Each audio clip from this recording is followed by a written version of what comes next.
Someone cuts you off in traffic. A colleague drops a rude comment. A project you've worked on fails. In these moments, the default human instinct is visceral. Stress spikes, adrenaline rises, and a wave of raw emotion consumes your ability to think clearly. There is a common assumption that people who stay cool in these moments are born with a specific kind of genius. We imagine they have better memories, higher test scores, or an innate ability to never feel stress at all. But intelligence isn't a static library of facts you've memorized. It is a real-time operating system, a specific way of processing information as it happens. Outsmarting the majority of people doesn't require a high IQ. It requires you to manually change the sequence of how you process a problem. If you can master the small window of time between a problem occurring and your response to it, you can override your instincts and stay in control of the outcome. When friction hits, most people fire back instantly. The smart approach is to do the opposite. You must create a physical buffer of time.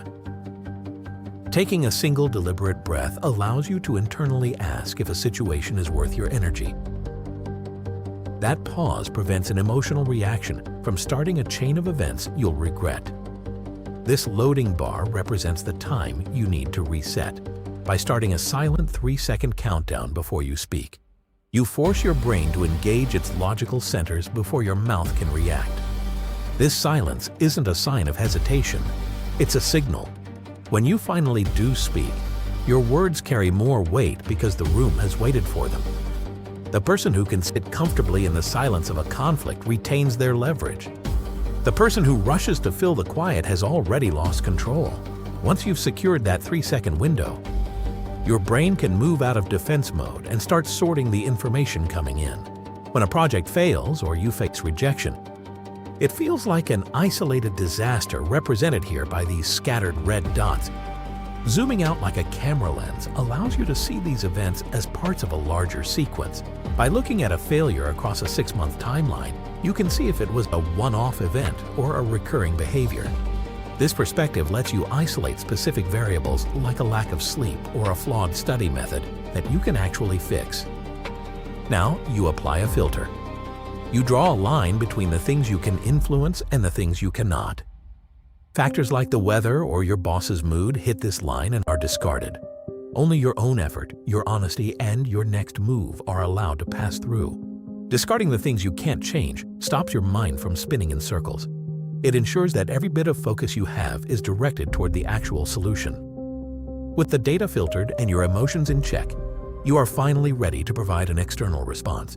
Most people use their words to win an argument or protect their ego. Instead, you can choose to use your words to gather information. When you ask, "Help me understand why you feel that way," you aren't trying to trap the other person. You are genuinely looking for the logic behind their position. When you refuse to fight, you remove the threat that keeps the other person's brain in a defensive state. Without a target to hit, they often start to see the flaws in their own argument. You don't gain downrange by forcing someone to agree with you.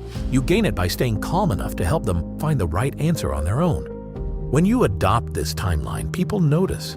Your ability to remain steady under pressure makes you the person others seek out for guidance. Intelligence is most visible in the space between a problem and a reaction. It is the moment where you trade a knee-jerk instinct for a strategy. Warning tone. Don't try to master all 5 of these habits by tomorrow morning. Trying to change everything at once is the fastest way to get overwhelmed and give up. Look at these 5 habits this week. Ignore of just one specific habit to focus on. Like counting to 3 before you answer a question. Focusing on that one change is how you start thinking differently. If you want to keep building these systems, hit subscribe and join a community of people doing the same. Drop a comment and tell me which of these habits you're starting with this week. Outsmarting the room doesn't require new brain. It just requires you to stop reacting